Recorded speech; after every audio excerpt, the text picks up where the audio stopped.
Okey.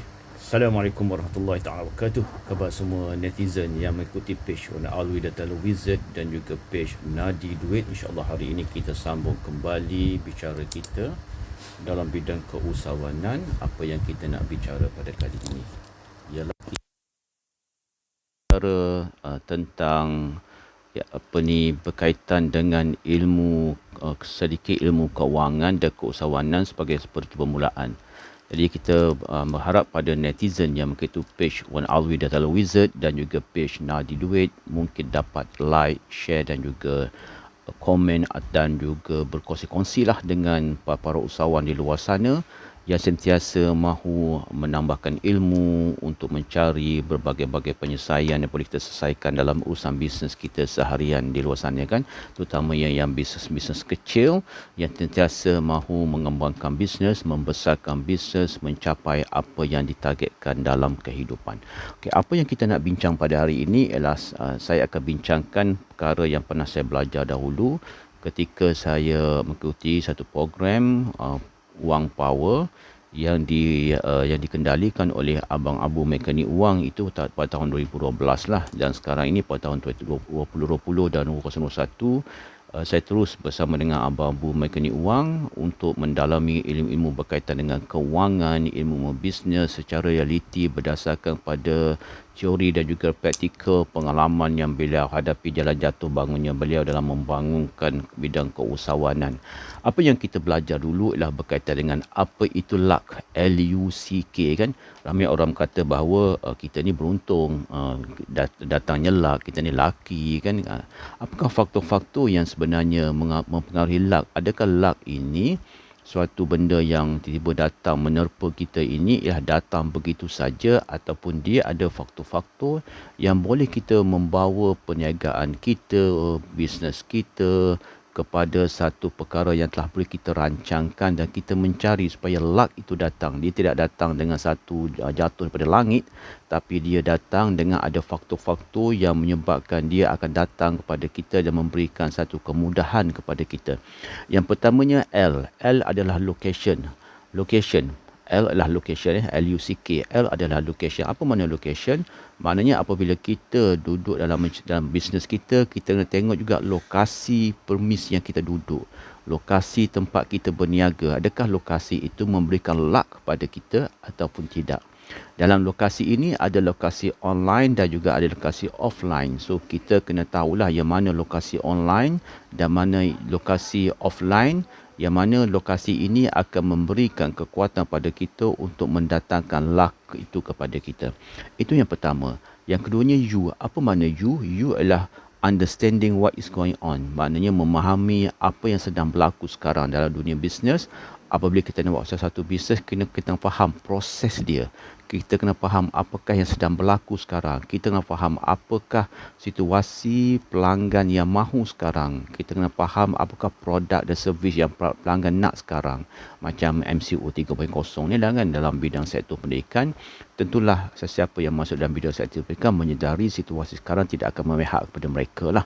Maknanya susahnya ibu bapa nak menghantar ke taska, ke tadika, ke pusat jagaan, pusat tuition, kerana dah ada halangan yang mereka ada sebahagian mereka tidak boleh beroperasi, ada sebahagian mereka boleh beroperasi hanya untuk failannya, dan kedua ibu bapa yang bekerja dengan syarat kedua-duanya ada peraturan-peraturan ketat yang perlu disediakan. So itulah halangan-halangan situasi sekarang. Dengan memahami keadaan situasi sekarang, kita boleh merancang supaya luck lain akan datang kepada kita. Sebab itulah kita tengok dalam bidang latihan, dalam bidang pendidikan, sebahagian besar daripada operator ataupun individu yang terlibat dalam bidang ini mula keluar sementara daripada bidang itu pergi ke bidang yang diperlukan oleh masyarakat, diperlukan oleh pelanggan. Itu bidang pengedaran pemakanan kan. Sebab tu jangan rasa pelik lah. Tiba-tiba seorang trainer itu menjual kerupuk leko, tiba seorang trainer itu menjual pes makanan, tiba trainer dalam bidang pendidikan ataupun guru yang sekolah swasta ni tiba menjual daging perap kan. Jangan rasa pelik lah. Sebab mereka perlu memahami situasi sekarang dan perlu pergi pada situasi yang bolehkan mereka meneruskan kehidupan. Begitu juga dalam bisnes-bisnes lain. Ada bisnes yang terhalang sekarang ini, maka mereka perlu memahami situasi itu dan perlu mencari apakah bisnes sementara antara yang boleh menyebabkan mereka hidup, bisnes mereka hidup. Sesungguhnya C, apakah C? C ialah commitment to connection. Maknanya dalam kita mencari luck ini, kita kena sentiasa mencarikan komitmen dan juga connection baru kan. Komitmen yang perlu kita letakkan. Maknanya bukan sebarangan untuk memilih industri, memilih bidang. Kita kena ada passion, kena ada passionate, kita kena ada kesungguhan, kena ada ilmu, kena ada kemahiran. Sama ada kita dah ada ataupun kita mempelajarinya sehingga mahir. Kerana itulah komitmen dan connection kita yang untuk mendatangkan luck dalam bidang yang kita masuk. Dan juga connection ni bermaksud networking lah. Dan K adalah knowledge, ilmu. Apa sahaja benda yang kita lakukan, dia mestilah berpaksikan, bertunjangkan, bertiang serikan kepada ilmu yang betul. Dalam ilmu ini dia ada banyak jenis level kan, ilmu basic, ilmu yang pertengahan, ilmu yang tinggi. Apabila kita masuk satu bidang baru, masuk dalam perniagaan, jangan terus pergi ke bidang yang tinggi. Kita kena pergi ke bidang basic dulu, memahami dia secara teori dan juga secara praktikal dengan membina pengalaman. Kemudian kita pergi pada bidang yang pertengahan, belajar balik, belajar buat, baru kita pergi peringkat yang tinggi, belajar dan buat. Sebab apa?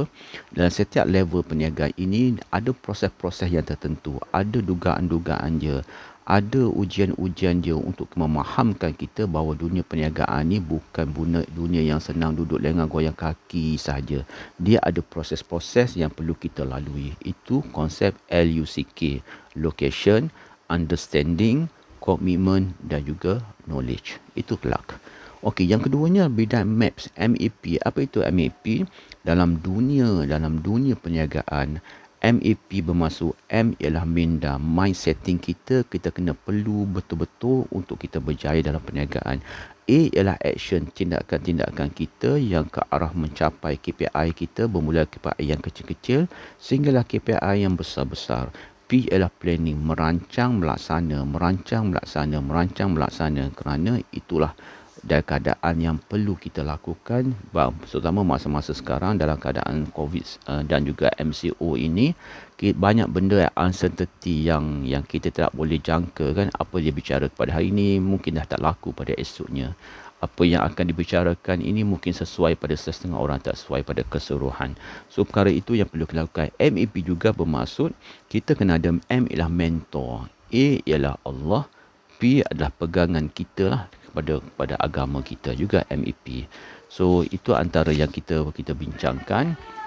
Untuk kita bincangkan bersama, insya-Allah kita akan jumpa lagi dalam masa akan datang untuk kita berbincang. So basicnya saya tambah satu lagi yang kita lupa pula tadi kan. Satu lagi ialah ke mana perginya duit yang kita nak bawa ini. Duit yang kita dapat nanti kita akan pergi kepada beberapa perkara. Yang pertamanya apabila pendapatan itu masuk, pendapatan itu kita akan jadikan dia satu pendapatan yang boleh kita gunakan perkara yang baik lah. Dan juga pendapatan itu kita akan spending pada kewangan expenditure ataupun perbelanjaan yang penting yang boleh memberikan kebaikan pada perniagaan kita. Keduanya sebahagiannya kita saving, kita menyimpan, dan juga ketiganya kita kena invest dan juga kita kena donate. Maknanya kita kena membuat satu kebaikan juga, memberikan zakat, membuat sumbangan, donation. Sebab apa? Itulah antara elemen-elemen yang akan menambahkan lagi pendapatan kita. Seorang balik apa yang kita earn itu, kita kena spend pada perkara yang membawa kebaikan dalam bisnes. Kita kena ada sedikit saving yang kita kena buat. Kita kena ada investment juga. Itu kena belajarlah sendiri nanti bagaimana investment itu boleh berlaku.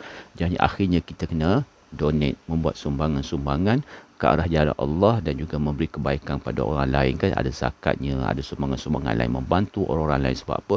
Dalam perniagaan ini semakin banyak kita membantu orang lain, sama ada secara kita memberikan penyelesaian kepada mereka dengan berbayar ataupun kita memberikan secara percuma, dia adalah merupakan satu pulangan kembali kepada pendapatan yang kita ada. InsyaAllah kita jumpa lagi di masa akan datang. Dan insya-Allah kita akan terus memberikan segala input kebaikan kepada semua netizen yang mengikuti page Alwi Wantalu Wizard dan juga page Nadi Duit ini. Mudah-mudahan sebagai usahawan kita menggapai impian kita dan merobos cita diri kita. Jumpa lagi. Best.